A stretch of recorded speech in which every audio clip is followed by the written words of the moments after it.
Hydrosphere part 1 এবং part 2তে আমি অনেকটাই আলোচনা করেছি। সমুদ্রের তলদেশের ভূপ্রাকৃতিক বিভাগের প্রথম যে বিভাগটি ছিল মহাদেশীয় প্রান্তদেশ এবং তৎসহ উপবিভাগ এবং উপবিভাগের উপর অবস্থিত যে সমস্ত ভূমিরূপগুলো দেখতে পাওয়া যায় সেগুলো আমি আগের ভিডিওতে আলোচনা করেছি।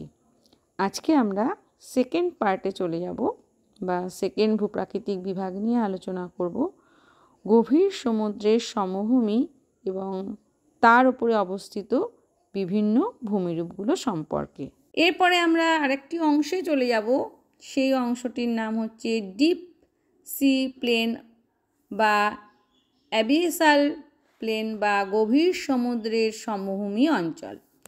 এটা হচ্ছে একদম মহীঢালের প্রান্ত থেকে মহাসাগরের অতল গহ্বর পর্যন্ত সুবিস্তৃত সীমাহীন সমপ্রায় ভূমির মতো সামুদ্রিক ভূত্বককে আমরা বলে থাকি গভীর সমুদ্রের সমভূমি। এখান থেকেই শুরু হয় মহাসাগরীয় ভূত্বক বা সীমা স্তর। এই গভীর সমুদ্রের সমভূমির মধ্যে আমরা আবার কিছু কিছু ভূমিরূপ দেখতে পারি। তার মধ্যে 1 নম্বর হচ্ছে গভীর সমুদ্রের পাহাড় বা অ্যাবেসাল হিল। এই গভীর সমুদ্রের সমভূমির ওপর বৃত্তাকার বা উপবৃত্তাকার অনুচ্চ যে পাহাড়গুলি আমরা দেখতে পাই নিমজ্জিত অবস্থায়, সেগুলোকে আমরা বলে থাকি গভীর সমুদ্রের পাহাড়। আবার একটু ছোট ছোট পাহাড়ের সৃষ্টি অনুচ্চ অগ্নুৎপাতের ফলে, সেগুলোকে আমরা বলে থাকি সি নোল। এরপর আমরা দেখি সমুদ্রগিরি বা সি মাউন্ট। এটা কি?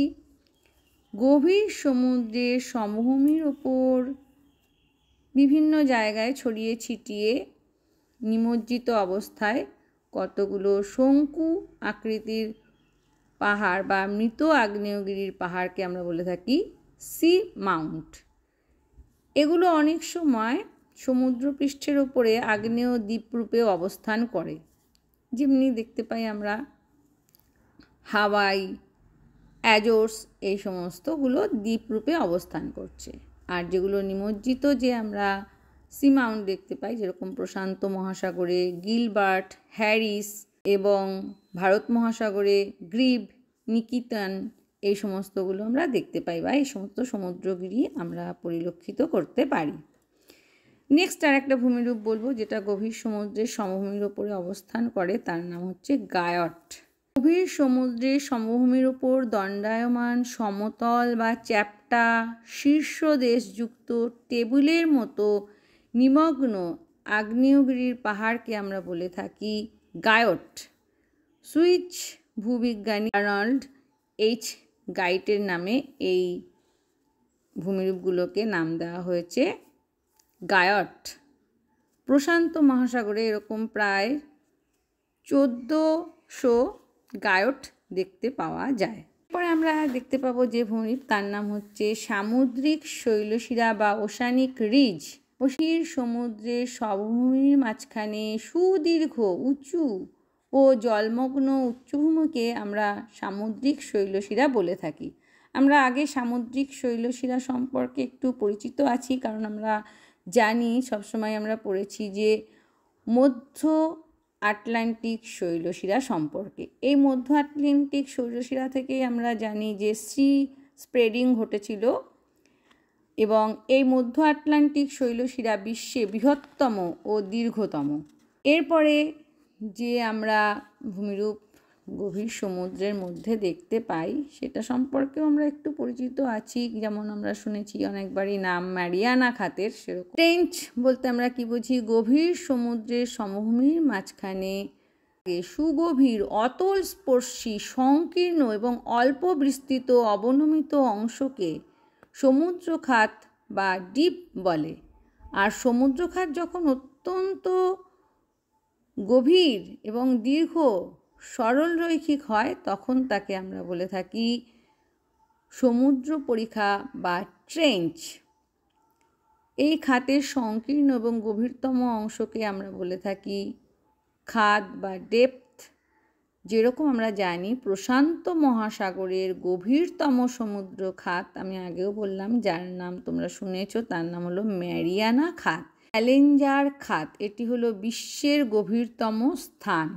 সমুদ্র খাতের সমান্তরালে বৃত্তের চাপের মতন দেখতে বা ধনুকের মতো শৃঙ্খলিত আগ্নেয়গিরি আমরা দেখতে পাই বা দ্বীপপুঞ্জগুলোকে আমরা দেখতে পাই, তাকে আমরা বলে থাকি দ্বীপীয় বৃত্তচাপ বা আইল্যান্ড আর্ক। যেরকম প্রশান্ত মহাসাগরের পশ্চিম উপকূল বরাবর কিউরাইল, অ্যালিউশিয়ান, বোনিন, জাপান, ফিলিপাইন্স, ইন্দোনেশিয়া এবং ভারত মহাসাগরের আন্দামান নিকোবর দ্বীপপুঞ্জ, সুন্দা দ্বীপপুঞ্জ, আটলান্টিক মহাসাগরের মেরিনা, ক্যারিবিয়ান এবং দক্ষিণ স্যান্ডউইচ দ্বীপপুঞ্জ।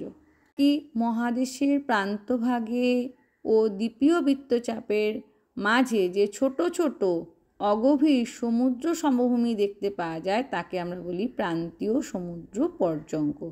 যেরকম উদাহরণ হলো ফিলিপাইন্সের সমুদ্র সমভূমি।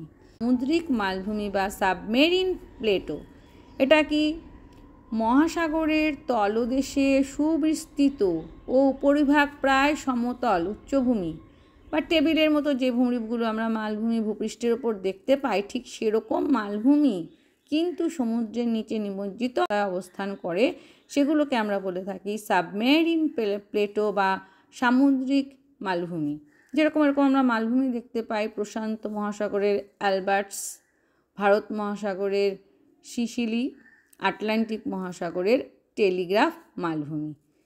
আজকের ভিডিওতে মহাসাগরের তলদেশের ভূপ্রকৃতি সম্পর্কে আমরা জানলাম এবং গভীর সমুদ্রের সমভূমি অঞ্চলে যে সমস্ত ভূমিরূপগুলো দেখতে পাওয়া যায় সেগুলো সম্পর্কে আলোচনা করলাম।